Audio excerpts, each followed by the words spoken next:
इस मुआशरे में उस वालिद की तो बड़ी इज्जत है जिसके कब्जे में बिजनेस भी है, जिसके कब्जे में जायदाद भी है, खजानों की चाबियां हैं, सब कुछ है। तो वहाँ बेटा भी हाथ बांध के खड़ा होगा और वो कहेगा नहीं, जैसे बुजुर्ग फरमाते हैं, हाजी साहब जैसे फरमाते हैं, फलां जैसे फरमाते हैं, वो यही कहेगा।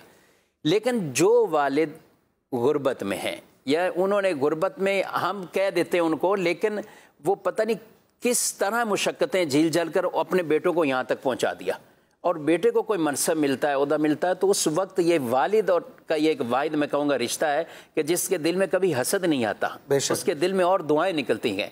अब ऐसे मौके पर अगर कोई पढ़ा लिखा नौजवान भी अपने वालिद के बारे में ये कहे कि यार ये पढ़े हुए नहीं है, या ये मुझे क्या राय दे सकते हैं, या मैं इनसे क्या अपनी चीज़ों के बारे में मशवरा करूँ। अरे भाई ठीक है, आप जैसा बिजनेस कर रहे हैं आपके वालिद ने नहीं किया, वो मशवरा नहीं दे सकते, दुआ तो दे सकते हैं, और इनकी दुआएं वो है जो कबूल होंगी औलाद के हक़ में। वालिद के बारे में, वालिदैन के बारे में, यानी कुछ गुनाह ऐसे हैं कि जिनकी आखिरत में तो अजाब है ही है, उसका बदला कुछ ना कुछ उन्हें सजा दुनिया में ही मिल जाएगी।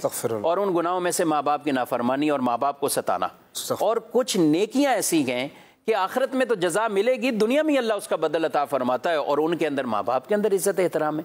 तो लिहाजा माँ को भी मकाम मर्तबा, साथ साथ बाप के साथ भी वो एहतराम वाला रिश्ता हो। ये नहीं कि बाप सारा दिन घर में एक कोने में, फिर उसके बाद पान वाले के पास बैठा है, फिर बर्गर वाले के पास बैठा है, और फिर इधर उसने टाइम जाएगा, यानी उसके पास कोई बेटा बैठने के लिए तैयार ही नहीं है। तो लिहाजा ऐसा नहीं होना चाहिए, और इस मुआशरे में उनको भी हमें बतौर ख़ास इज़्ज़त की निगाह से। और फिर यहाँ पे एक और भी बात, आप देखें वालिद सब कुछ करता है बच्चों के लिए, बिल्कुल कारोबार भी छोड़ा, सब कुछ छोड़ा जी। अब गाड़ियों के पीछे भी देखेंगे ना तो लिखा होगा माँ की दुआ जन्नत की हवा। तो ठीक नहीं है? ठीक है, बिल्कुल ठीक है, लेकिन ये गाड़ी की चाबी आपको किसने दी?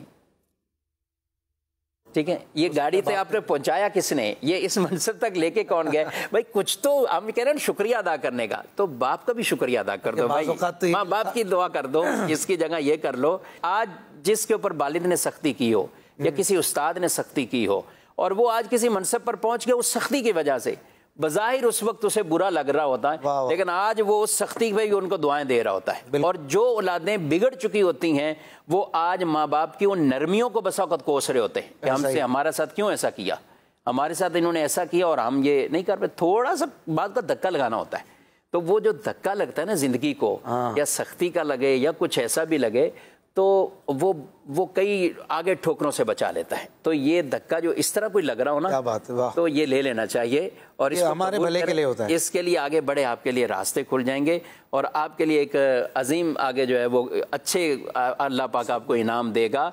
वो रसूलुल्लाह सल्लल्लाहु अलैहि वसल्लम की बारगाह में वो एक आखिरी बात करूँगा, वो नौजवान जिसने आगे कहा हुजूर मेरा वालिद, मैं पैसे कमाता हूँ वो ले लेता है। तो आप अलैहिस्सलातु वस्सलाम ने फरमाया वालिद को बुला के लाओ। अब वालिद को बुला के लाए तो वो रास्ते में ही वालिद को कहा कि मैंने आपकी शिकायत कर दी हुजूर की बारगाह में, तो आप चलो।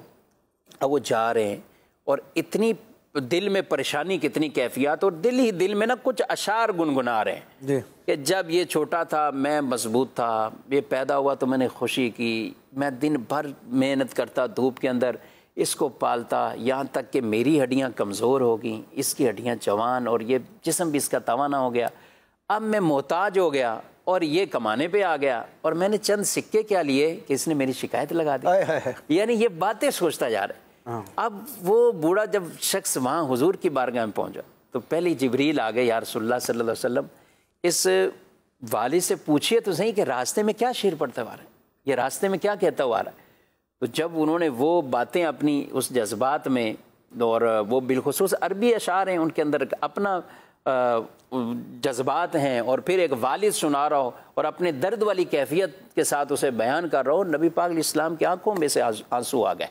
और फिर आपने जो आखिर में फैसला फरमाया अंत व मालुका ली अबी का, तो तू और तेरा माल सब तेरे बाप का, तू पूरे का पूरा बाप का, तू पूरे का पूरा, तेरा माल भी है, तुम चंद सिक्कों की बात करता है। जबरदस्त। तो ऐसे मौके पर आजकल मैं एक ऐसे बूढ़े शख्स से मिला, तो मैंने उनकी यादत की, बहुत हालत अजीब सी, तो पूछा, मैंने कहा आपका कोई बच्चा नहीं है, बेटा नहीं है? कहा बेटे हैं, 7 बेटे हैं, 7 कोई नहीं है मेरे, 7 बेटे 7 कोई नहीं। अल्लाह से आफियत वाली औलादें ऐसी, और कैसी बदनसीबी है, कैसी बदनसीबी है कि ऐसे मौके पर और बिल्कुल मोहताजी पे लाकर आप अपने वालिद के साथ ये करते हैं। और आप क्या इसको मुकाफत अमल ये नहीं समझेंगे कि आगे आपके साथ क्या मामला तो हो। अल्लाह से डरते रहना चाहिए। अगर किसी से ऐसे गुनाह हुए भी अपने माँ बाप के लिए इस्तिग़फ़ार करें। बाद में फिर ऐसे ही लोग पछताते हैं मुफ्ती साहब, बाद में ऐसे ही लोग फिर कहते हैं चले गए, हम कुछ नहीं कर सके, ये या पहले कुछ कर लेते हैं। जी हाँ, बाद में उन लोगों को देखकर आज की नस्ल जो है ना वो इबरत ले कि पछताने से बेहतर है इनकी खिदमत करें, इनकी ज़रूरियात पूरी करें, इनका ख्याल इबादत रखें, समझेंगे ना, मोहब्बत का इज़हार करें। इबादत समझेंगे ना, हाँ। इबादत समझेंगे खिदमत को, तो ये खिदमत आसान हो जाएगी। सुभान यानी ये समझे कि मुझे सवाब है, मुझे इबादत का सवाब मिल रहा है इनकी खिदमत में। जब रसूलुल्लाह सल्लल्लाहु अलैहि वसल्लम ने इनकी खिदमत में जन्नत को रखा है और फरमाया जिसको तुम जो है वो मैदान जिहाद के अंदर उसमें तलाश करने जन्नत को जा रहे, वो तेरी माँ की खिदमत में, तेरे बाप की खिदमत में, तो इसको इबादत समझ के करेंगे तो इंशाल्लाह सवाब ही सवाब।